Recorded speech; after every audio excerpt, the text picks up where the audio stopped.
You have ruled out a referendum in your first term, but you haven't ruled out a referendum on a republic in your second. If you're not going to do it then, what is your Minister for the Republic going to do for the next 2.5 years?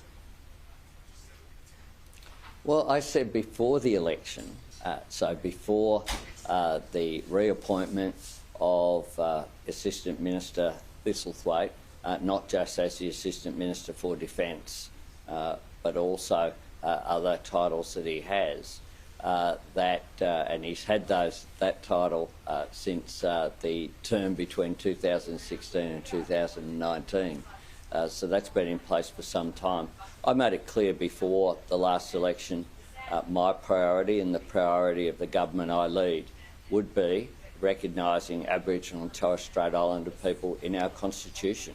It's inconceivable to me that you would have a debate about an Australian head of state before you had recognised Aboriginal and Torres Strait Islander people in the nation's birth certificate.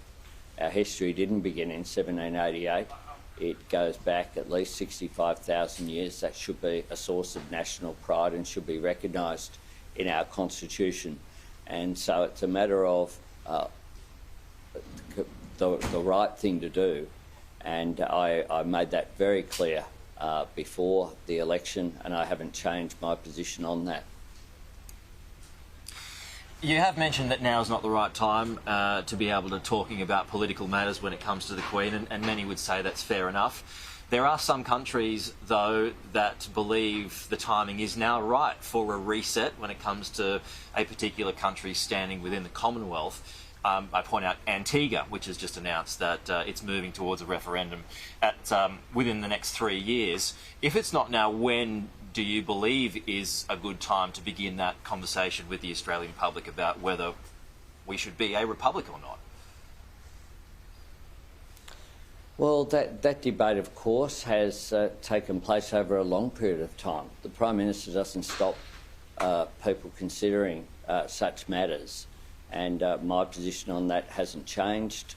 It's been my position for a long period of time, and it's the position of the Australian Labor Party. But now is not the time to engage in that debate. The Queen's funeral is being held next Monday. It is a time to give thanks to the Queen's service, and I think that is well above people's views about our Constitution and our system of government. The Queen was widely respected, regardless of what personal views people might have about our constitutional arrangements. This was a life of service. It was an extraordinary, well-lived life. She was someone who had great character and humour. She was someone who was much loved here in Australia. Australians are expressing their grief, but they're also expressing their gratitude. And that needs to be the focus which we have right now. And there's an opportunity as well now on September the 22nd in the National Day of Mourning for events to be held in local communities right around the country to say thanks and to acknowledge the contribution that Queen Elizabeth has made to our modern nation of Australia. Prime Minister, on that point, do you think Australians are more monarchists or Elizabethans? Do you concede that her death does change things for us? Of course, her death is an enormous change. Queen Elizabeth is the only monarch that I've known in my life and that most Australians have known in their lives. So for our entire lives, for most Australians, they've only known one Australian head of state.